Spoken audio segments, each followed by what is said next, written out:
Discover original के मुअज़्ज़ज़ नाज़रीन अस्सलामु अलैकुम। नाज़रीन इकराम, आप सुन रहे हैं अंगार और मैं हूं असद। इससे कबल आप अंगार की 50 इकसात सुन चुके हैं। अब किस्त 51 मुलाहिज़ा फरमाएं। इसके साथ ही आपसे इल्तमास है कि वीडियो को लाइक करें, शेयर करें और कमेंट्स बॉक्स में अपनी आरा से हमें मुतल्ला करें।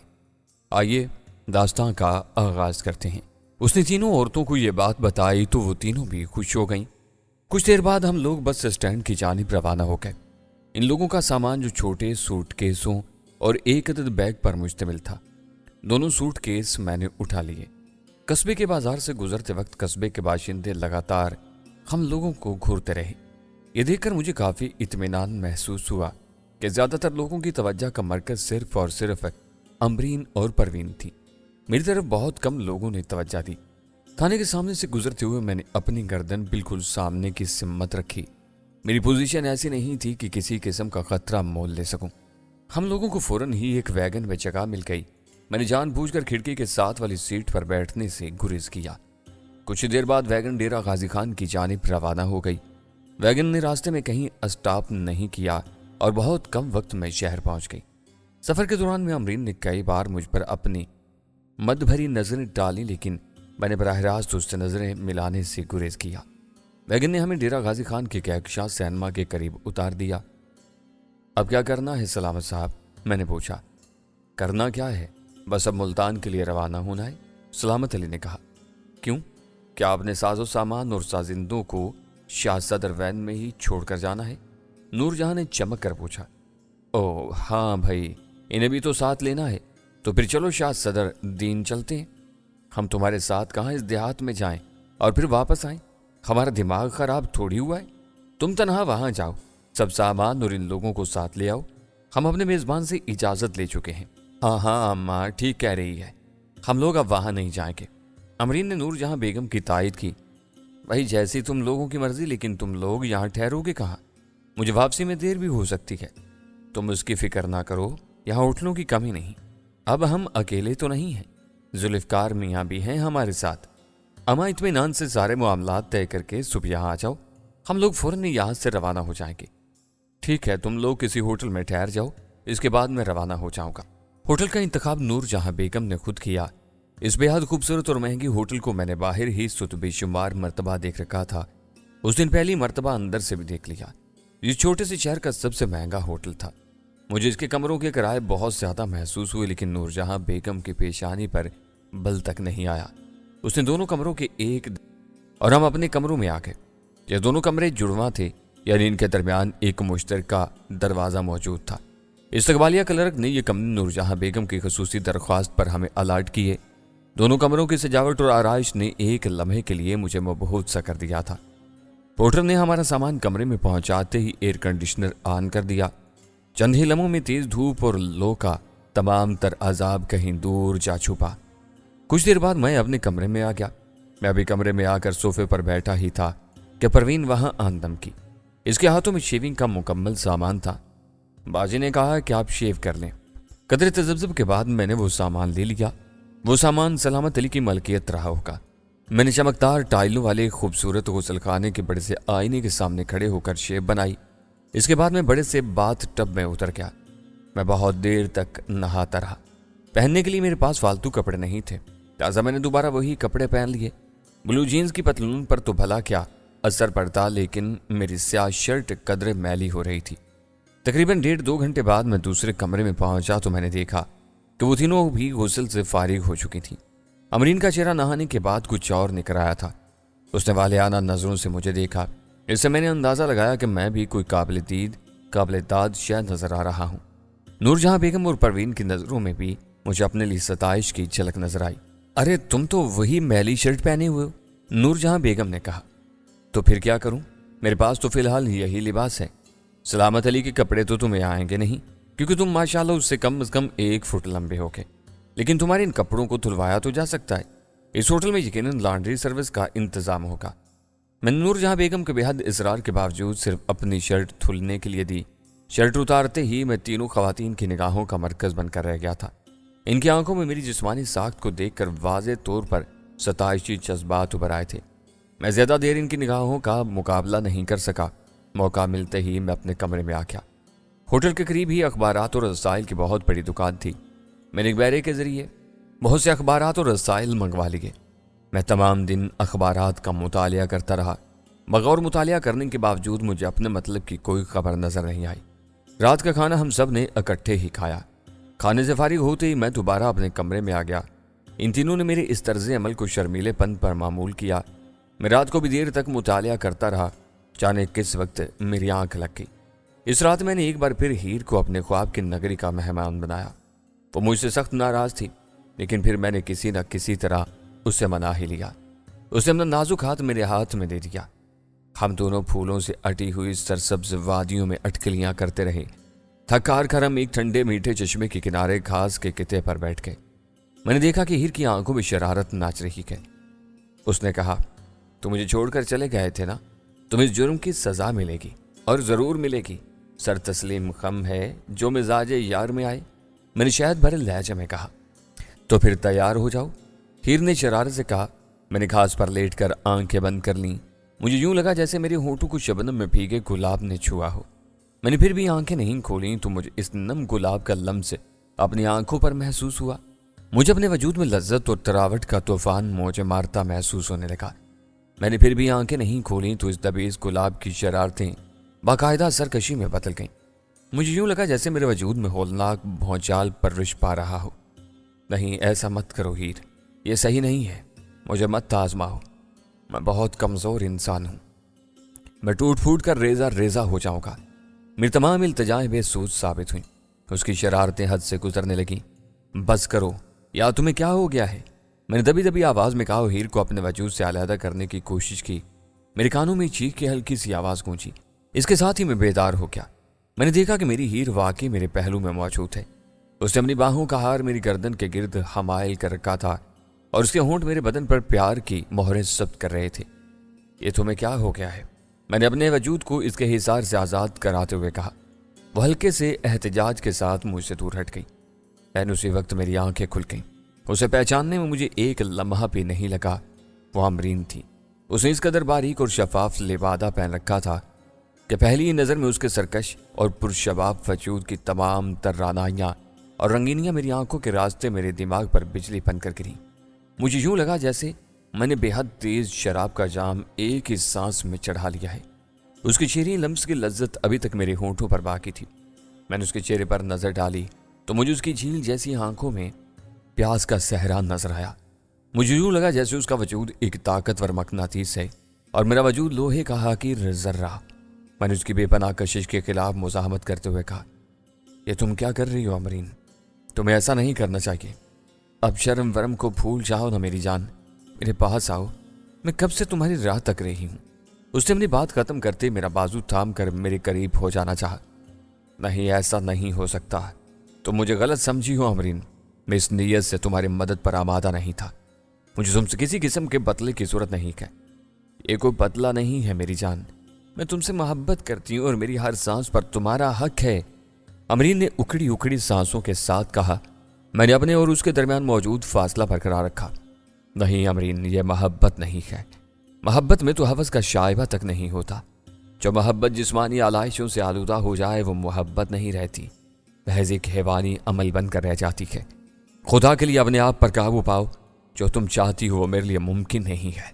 मेरे अल्फाज अमरीन के आज़ाब पर बर्क बनकर गिरे। उसके चेहरे पर जलजले की सी कैफियत नमूदार हुई। उसने कुछ कहना चाहा लेकिन उसके मुंह से आवाज़ तक न निकल सकी। मैं उसके एहसासात से बखूबी वाकिफ था। वो समझ रही होगी कि मैंने उसे रद्द कर दिया है। जिस किस्म के माहौल से उसका ताल्लुक था उसके पेश नज़र मेरी बातें समझना उसके लिए बेहद मुश्किल होता। मैं मुस्तरद किए जाने की अज़ियत से बखूबी वाकिफ था। मुझे अंदेशा महसूस हुआ कि कहीं उसने मेरी मुज़ाहमत को अपनी तौहीन न समझ लिया हो। मैंने उसे तसल्ली देना चाही। मैं तुम्हारी बहुत इज्जत, तुम मेरी कोई इज्जत नहीं करते। तुम मुझसे नफरत करते हो। अमरीन बारूद की मानद फट पड़ी। तुम मुझसे भला क्यों कर मोहब्बत कर सकते हो? मेरा ताल्लुक तो बाजार से है ना, और तुम सैयद ज़ादी हो। इसके जारिहाना अंदाज ने मुझे दिफाई पोजीशन इख्तियार करने पर मजबूर कर दिया। नहीं अमरीन, ऐसी कोई बात नहीं है। खुदा की कसम खाकर कहता हूं कि मेरी नज़र में तुम्हारी बहुत इज्जत है। मेरी ख्वाहिश है कि बाकी लोग भी तुम्हारी इज्जत करें। दुनिया का कोई भी शख्स फितरतन बुरा या अच्छा नहीं होता। یہ حالات کے کرشمے ہیں جو انسان کو برے یا اچھے انسان کا رنگ دیتے ہیں۔ میں نے جذباتی لہجے میں اچھی خاصی تقریر کر ڈالی۔ میں نے دیکھا کہ امرین پر میری باتوں کا حسب توقع بے حد اثر ہوا ہے۔ وہ مبہوت سی ہو کر میرا منہ دیکھنے لگی۔ خواہ امرین، میں جھوٹ نہیں کہہ رہا ہوں۔ میں نے جب تمہیں پہلی بار دیکھا تو میں تمہارے حسن اور تمہاری معصومیت سے بے حد متاثر ہوا۔ جب مجھے معلوم ہوا کہ تمہارا تعلق اس کوچے سے ہے تو مجھے تم پر بے اختیار ترس آ گیا۔ میں نے سوچا کہ کاش تمہارا کسی شریف گھرانے سے تعلق ہوتا، تم بھی کسی شریف اور معزز شخص کے گھر کی ملکہ بن کر راج کرتی۔ میں تم سے نفرت کرنے کا تو سوچ بھی نہیں سکتا۔ میری بات سن کر امرین کی آنکھیں ٹپ ٹپانے لگی۔ تم کیا سمجھتے ہو؟ کیا میرا دل نہیں چاہتا کہ میرا بھی ایک چھوٹا سا گھر ہو، میں بھی کسی محنت کش مرد کی بیوی بن کر عزت کی زندگی گزاروں؟ لیکن یہ سب میرے جیسے لڑکیوں کے نصیب میں نہیں ہوتا۔ ہم دنیا بھر کے اوباش اور عیاش بھیڑیوں کے پہلو کرماتی رہیں، بس یہی ہماری زندگی کا مقصد ہوتا ہے۔ کون کرے گا ہم سے شادی؟ کیا تم مجھ سے شادی کر سکتے ہو؟ امرین اپنے وجود کی گہرائیوں میں دفن حسرتوں کا زہر میرے کانوں میں اونڈیلتی چلی گئی۔ میں کوشش کے باوجود اسے جواب نہیں دے سکا۔ ہم دونوں کے بیچ خاموشی کی چادر حائل رہی۔ امرین کے آنسوؤں میں بھیگی آواز خاموش ہو گئی، پھر وہ خاموش سسکیوں سے بوچھل ہو گئی۔ میں نے اسے چپ کرانے کی کوشش نہیں کی۔ میں چاہتا تھا کہ اس کے دل کا غبار آنکھوں کے راستے بہ جائے۔ آہستہ آہستہ امرین پرسکون ہوتی چلی گئی۔ وہ اٹھ کر اپنے کمرے میں جانے کے لیے تیار ہو گئی۔ میں نے سوچا کہ اسے اپنی بات منوانے کا اس سے بہتر موقع پھر مجھے نہیں مل سکے گا۔ میں نے کہا، ٹھہرو امرین، مجھے تم سے کچھ بات کرنی ہے۔ کیا بات کرو گے تم مجھ سے؟ اس نے تلخ لہجے میں کہا۔ یہی نہ کہ میں یہ گناہوں بھری زندگی چھوڑ دوں؟ ہاں امرین، میں یہی چاہتا ہوں۔ میں تم سے پوچھنا چاہتا ہوں کہ میرے علاوہ اگر کوئی اور شریف انسان تمہیں اپنی بیوی بنانا چاہے تو کیا تم اس سے شادی کر لو گی؟ اگر کوئی مجھے عزت کی زندگی دے تو میں اس کی نوکرانی بن کر رہ سکتی ہوں، لیکن کون ایسا شخص ہے جو مجھ گنہگار اور بدنامی کی پوٹ کو اپنے گھر میں جگہ دے گا؟ ایسا ایک شخص ہے امرین، ایسا ایک شخص ہے۔ وہ تمہیں بھرپور عزت اور وقت دے گا، تمہاری قدر کرے گا، تمہیں اپنے گھر کی ملکہ بنا کر رکھے گا۔ میں خود بخود جذباتی ہوتا چلا گیا۔ کون ہے وہ؟ امرین نے ہکلاتے ہوئے پوچھا۔ کیا تم سچ کہہ رہے ہو؟ ہاں میں سچ کہہ رہا ہوں، میں نے گمبھیر لہجے میں کہا۔ اس شخص کا نام سردار خضر خان ہے۔ سردار خضر خان؟ امرین نے سرسراتی آواز میں دہرایا۔ ہاں، سردار خضر خان۔ اپنی ظاہری وضاحت کے برعکس وہ ایک بہت اچھا انسان ہے۔ وہ تمہیں بے حد پسند کرتا ہے اور تم سے شادی کی خواہش رکھتا ہے۔ لیکن امرین نے کچھ کہنا چاہا۔ پہلے میری بات پوری سن لو۔ وہ بہت شکستہ دل انسان ہے۔ مجھے یقین ہے کہ وہ تمہاری دل و جان سے قدر کرے گا۔ میں نے اسے تم لوگوں کے گھر کا پتہ بتا دیا ہے۔ وہ ملتان آ کر نور جہاں بیگم سے تمہارا رشتہ طلب کرے گا۔ اگر تمہیں کوئی اعتراض نہ ہو تو نور جہاں بیگم کو اس رشتے سے انکار نہ کرنے دینا۔ اگر یہ موقع ضائع ہو گیا تو شاید تم زندگی بھر اس دلدل سے نجات نہیں پا سکو گی۔ نہیں، ایسا نہیں ہوگا۔ قدر توقف کے بعد امرین نے مضبوط لہجے میں کہا، مجھے یہ رشتہ منظور ہے۔ نور جہاں بیگم اس رشتے سے انکار نہیں کر سکتی۔ میں اپنا تمام جمع جتھا ان کے حوالے کر دوں گی۔ اگر وہ پھر بھی نہ مانی تو میں اسے جان سے مار دوں گی۔ میں اس سنہری موقع کو ضائع نہیں کروں گی۔ تمہیں ایسا کچھ کرنے کی بھی ضرورت نہیں پڑے گی۔ سردار خضر خان بے حد دولت مند شخص ہے۔ وہ تمہاری نور جہاں بیگم کا منہ دولت سے بھر دے گا۔ بس تم اپنی رضامندی ظاہر کر دینا۔ ٹھیک ہے، امرین نے پرعزم لہجے میں کہا، میں اس کا انتظار کروں گی۔ میں نے اس کے چہرے پر نگاہ ڈالی۔ مجھے وہاں صرف اور صرف سردار خضر خان کے جذبہ صادق کا عکس نظر آیا۔ میرے دل سے بے اختیار دعا نکلی کہ خداوند کریم ان دونوں محرومیوں کے مارے انسانوں کو ایک دوسرے سے ملا دے۔ کچھ دیر بعد امرین اپنے کمرے میں چلی گئی۔ میں نے اپنے پروردگار کا شکریہ ادا کیا کہ اس نے مجھے ایک بہت بڑی آزمائش سے نکال لیا ہے۔ اگر آج رات میرے قدم بہک جاتے تو شاید میں تمام عمر اپنے آپ سے نگاہیں نہ ملا پاتا۔ اگلی صبح شور شرابے سے بھرپور ثابت ہوئی۔ سلامت علی صبح اپنے سازندوں، طبلوں، ہارمونیم اور گھنگروؤں کے ہمراہ میرے کمرے میں آندم کا۔ سازندوں نے متجسس نظروں سے مجھے دیکھا اور پھر بے نیاز ہو گئے۔ میرے جیسے نوجوان تماش بینوں کی موجودگی ان کے لیے اجنبی تو نہیں رہی ہوگی۔ وہ تعداد میں 4 تھے۔ ان چاروں نے کمرے میں بچھے قالین پر ڈیرا جما لیا۔ کچھ دیر بعد ساری تیاریاں مکمل ہو گئیں اور ہم ویگنوں کے اڈے پر پہنچ گئے۔ اگرچہ اس کی ضرورت نہیں تھی تاہم میں نے جان بوجھ کر ایک بیگ اٹھا لیا۔ ویگنوں کے اسٹینڈ تک پہنچنے کے دوران میں میری کوشش یہی رہی کہ میں ان لوگوں کے درمیان گھرا رہوں۔ اتنے سارے مسافروں کو ایک ساتھ دیکھ کر ویگن والوں کی باجیں کھل گئی تھیں۔ سلامت علی نے ٹکٹ خریدے اور ہم سب ویگن میں سوار ہو گئے۔ اس تمام عرصے میں امرین اور پروین لوگوں کی توجہ کا مرکز بنی رہیں۔ वैगन में भी मैंने ऐसी सीट चुनी जो खिड़की से हट कर थी। कुछ देर बाद वैगन चल पड़ी। वैगन के शहर की हदूद से निकलते ही मैं मजीद मोहतात हो गया। कुछ देर बाद हम सरदार शाह मुराद के इलाके में दाखिल हो जाते। अगरचे इसका इम्कान बहुत कम था, ताहम अगर शाह मुराद के कारिंदे गाँव के करीब बड़ी सड़क पर गाड़ियों की तलाशी ले रहे होते तो मेरे गले में यकीनन मौत का तोक पड़ जाता। मेरा यह अंदेशा गलत साबित हुआ। वैगन तेजी से गांव के पास से सीधी निकलती चली गई। अभी खतरा पूरी तरह खत्म नहीं हुआ था। मैंने अपने आप को खबरदार किया, अभी वैगन को गाजी घाट के पुल पर पुलिस चौकी के सामने ठहरना है। वैगन शफाफ सड़क पर फराटे भरती रही। दरख्तों की दो रोया की तारें सड़क पर साया की हुई थी। यूं ही गाड़ी की रफ्तार हमवार हुई, ड्राइवर ने गाड़ी का टेप रिकॉर्डर ऑन कर दिया। गाड़ी की महदूद फिजा में अताउल्लाह ऐसा खेलवी की पुरसोज आवाज गूंजने लगी। तमाम मुसाफिर गीत की दिलकश धुन और पुरअसर बोलों में गुम हो गए। गाजी घाट के पुल पर टोल टैक्स अदा करने के बाद ड्राइवर ने पुलिस चौकी के करीब गाड़ी रोक दी। वहां मौजूद एक काहल सा कांस्टेबल बड़ी बेजारी से उठा। उसने एक तायराना नजर वैगन के मुसाफिरों पर डाली। मुझे अपनी रगों में खून खुश्क होता हुआ महसूस हुआ। अगले ही लम्हे कांस्टेबल ने हाथ इशारे से ड्राइवर को गाड़ी चलाने की इजाजत दे दी। वैगन एक झटके से आगे बढ़ी। ईदी ट्रस्ट के हंगामी इमदाद के मरकज से आगे निकलते ही ड्राइवर ने एक बार फिर टेप चला दी।